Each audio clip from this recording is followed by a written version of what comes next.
I love Bangladesh. Like Wow. I've been to Bangladesh the most probably. After France, I've been to Bangladesh like 8, 9 times, and like Bangladesh is, I go there and it's home straight I'm going away. to test you. Who's the Prime Minister of Bangladesh now? Hasina. Wow.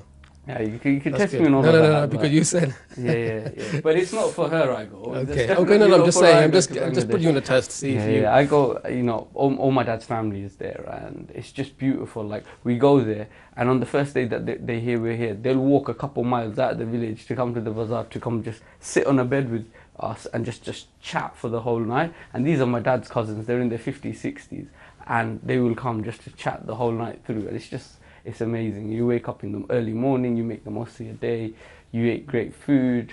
I'm a big fan of our food, so it's really nice. And we live near the tea Oh, one plantation. thing, I noticed my kid is 19, 17, and 13.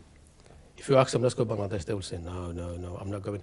But that's the culture. It came like that. A lot of people don't go. I haven't been to Bangladesh for 20 years. So it's your fault. I take my fault, yeah. I have my own reasons. I'm Yeah. not comfortable there because never feel settled. Mm. But yes, I'm going to take my kids.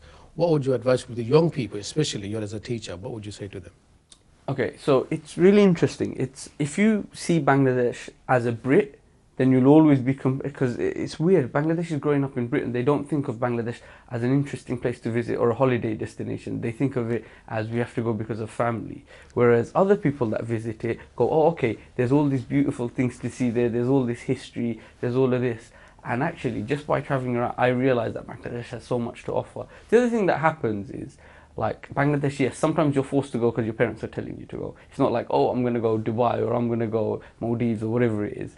Yeah, and they often end up going and staying in the Bari or the Basha or whatever, and then they feel confined.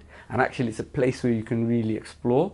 And I don't think lots of them see that. And also, it's really important when you go young not to let people settle thinking, oh, it was hot, sweaty, and mosquitoes. That's not the way to see it. It's to visit a few times and really get an appreciation for what the country uh, and the society there is like. Fantastic. I couldn't explain like that, honestly. If I talk, people say, you've been gone for 20 years, you're giving me a lecture to go to Bangladesh. It's amazing. It's amazing. Fantastic. Would you like to say anything to our viewers? What I would plead to our viewers is, like, the work that I do, it means that I always meet amazing people, like endlessly amazing people. But I would say that Muslims who are contributing in mixed societies is still something that people look for more of.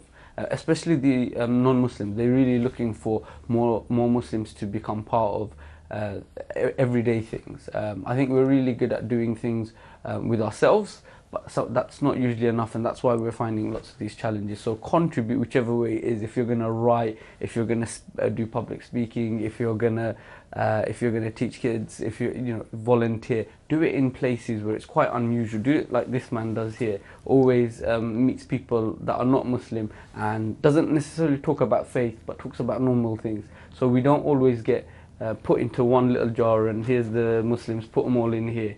We're actually there's many communities of that Muslims belong to, and we need to be part of everyday life. That's actually something within our faith that we're encouraged to do. So that's what I would encourage everyone to do.